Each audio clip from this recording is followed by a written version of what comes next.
Hi students, this lesson is working with orders of operation, and a lot of you are probably familiar with the term of PEMDAS, so that's what we're going to be looking at in this section.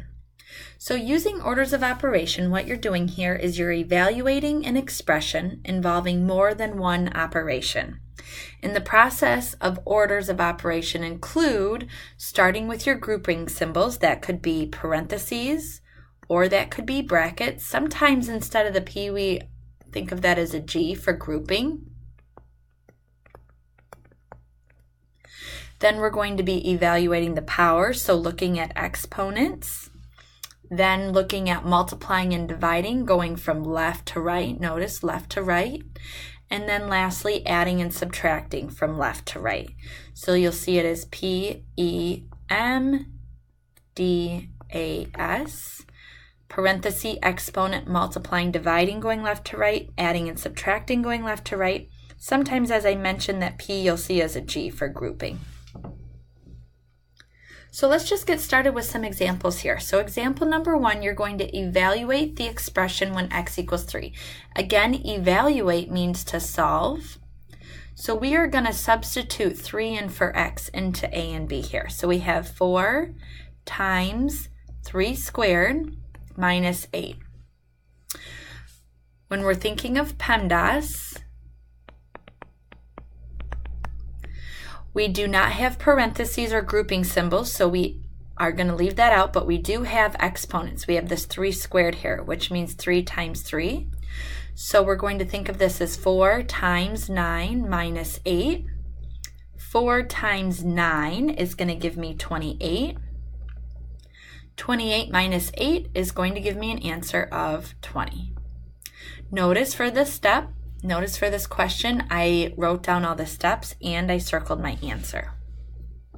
For B, similarly, we're going to solve this and substitute 3 in for x. So we have 27 divided by 3 squared plus 3.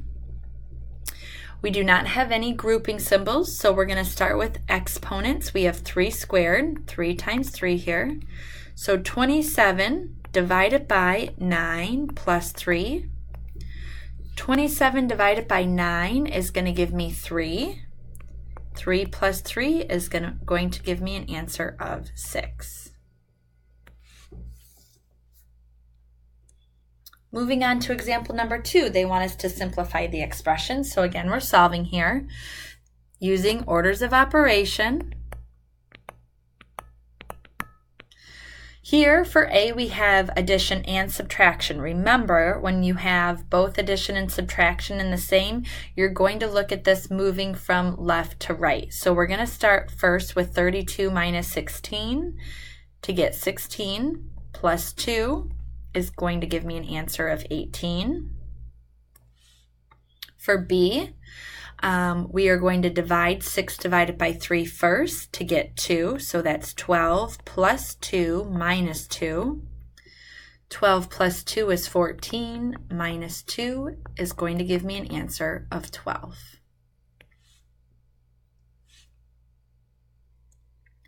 Example number 3. Now here we have 24 times 3 divided by 5 plus 3 squared minus 2.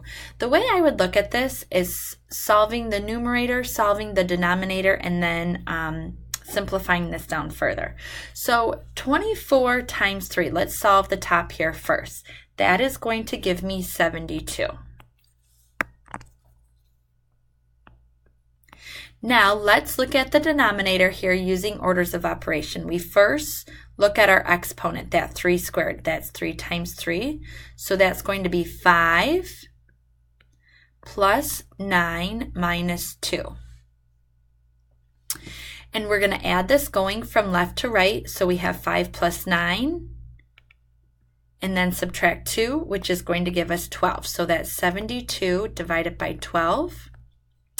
And when we simplify 72 divided by 12, that is going to give me an answer, of 6.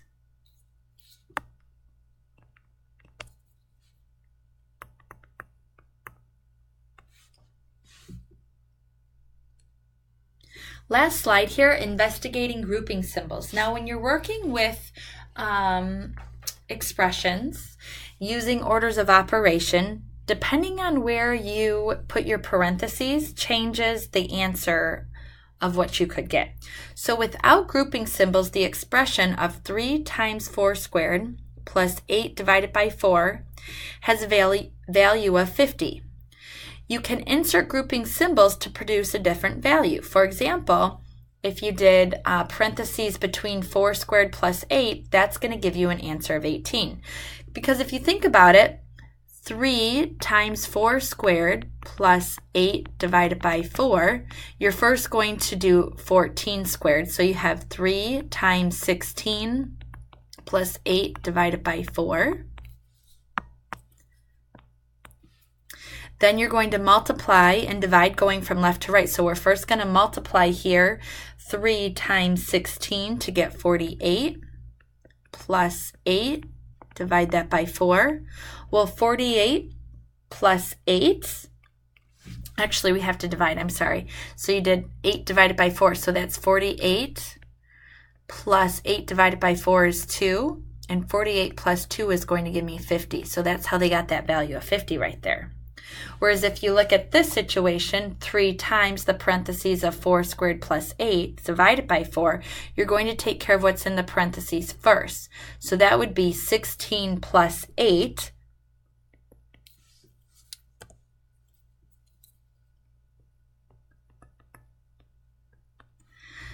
And 16 plus 8 is going to give me 24, so that's 3 times 24 divided by 4. And so you would now multiply 3 times 24 to get 72. And 72 divided by 4 is going to give me an answer of 18. So that's how that looks differently when you have parentheses in different locations with the problem. So looking at example number 4 here, it says insert grouping symbols in the expression 3 times 4 squared plus 8 divided by 4. So same situation as above, but they want you to produce the indicated values of 146 and 54. So we will write out 3 times 4 squared plus 8 divided by 4. And really what this is trial and error, where you are going to have to insert the parentheses in different spots. Well, we've already inserted the parentheses around 4 squared plus 8 for the top one, and we got an answer of 18. So that's not going to work. So then let's maybe try putting the parentheses maybe around the first part here, 3 times 4 squared. And then if you were to put the parentheses around 8 divided by 4, that is going to give you an answer there of 146. So this is going to be your answer. You're putting 2 sets of parentheses around for grouping to get an answer of 146. Now for 54, we'll write down 3 times 4 squared plus 8 divided by 4. And to make this true, again, trial and error, but you're going to be putting the grouping symbols around the 4 squared plus 8 divided by 4, and that will give you an answer of 54 right there. And that is it for this lesson.